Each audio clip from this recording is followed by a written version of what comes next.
ka jinggim jong ngangalay no jungay nakalinti ka bakuit ka bamelato ngalaklet ya ka jingye jong me bat eno ya ka surbas ka ba jong me minta ngalas ka tuya ka jing bakla jong nga ka jinggim babim don me kam lo shuka Hinlat,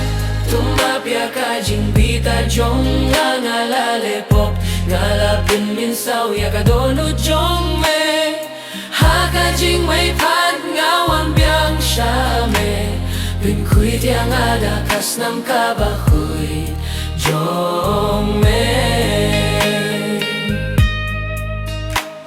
kapirat hey kalapin jopya kamin siang jong nga ngala syah pembeha kajing penshoy Henry hakas ni badum ngakin mau yame unong pini mo barang itwat hadu menta Kinrat kumapya kajing pita jong ngalat letia kajing bajong me hakapor bahamin shwa minta ngawan da kajing men bat kajing kintu Banimpat haka jingjit ka bahakuy jong me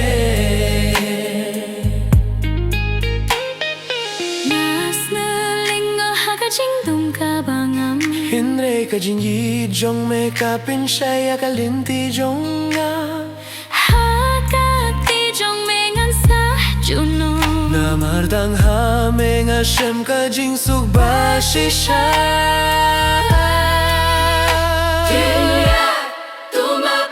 Jingbita jong nga, kajing gim jong nga kalong tang kajing